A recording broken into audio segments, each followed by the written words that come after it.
well. Let's welcome in Alabama head coach Nick Saban. Coach, first of all, thanks for joining us here on this Saturday night. As you know, no two-loss team has ever made it into the college football playoffs. Tell us why this year's Alabama team and what you've been able to accomplish deserves that right this year.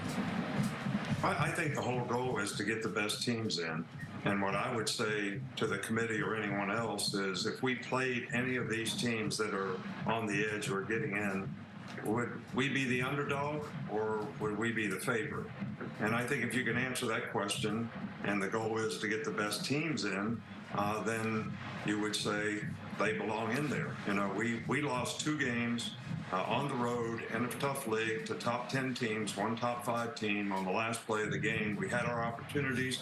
We weren't 100%. Bryce Young was not 100%. He was injured in the mid part of the season.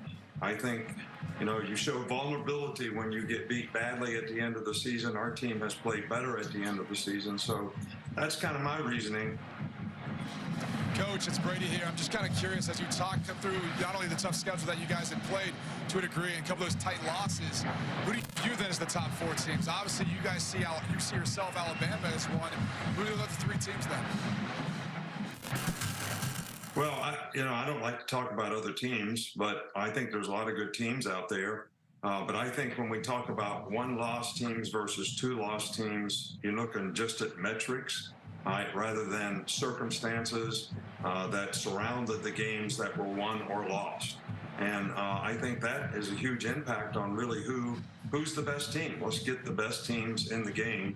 And I think that's everyone's goal. So there are good teams, but I think we have one of the teams that should be in because of where we are right now and the tough times that we went through the season. In the middle of the season, we weren't 100%. Coach, it's Matt here. What do you think the committee should value more when they're picking the Final 4 teams, the resume and who teams have beaten, or the eye test?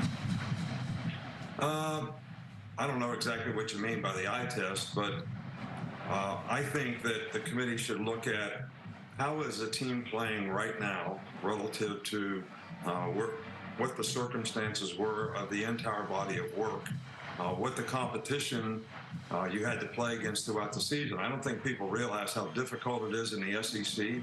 And we played 5 road games this year, all top 25 teams. 3 of those 5 teams were top 10 teams. So that's a grueling schedule to have to play. And I know we lost 2 of those games on the last play of the game on the road in tough circumstances. But I think all those things should matter. And we shouldn't be just looking at metrics of 1 loss, 2 loss. I think who are the best teams? Hey, Coach, it's Urban. Good to see you. We'll let you get back to your recruiting dinner here in a second. But how have you and your team handled the reality that for the first time in many years that this getting into the college football playoffs out of your hands, it's in the committees? I know that used to drive me nuts. But how'd you guys handle it? Well, I know our guys are all hopeful that they get the opportunity to play. I know they're going to play against a good team, regardless of who we play, whether we get in or we don't get in. And I'm sure they're looking forward to that because they're great competitors. They've been a really good group all year, and they've showed tremendous resiliency to overcome a lot of adversity to finish the year with 3 really good wins. So I think they're handling it really well, and I really like this group, and I'd love to see them get an opportunity.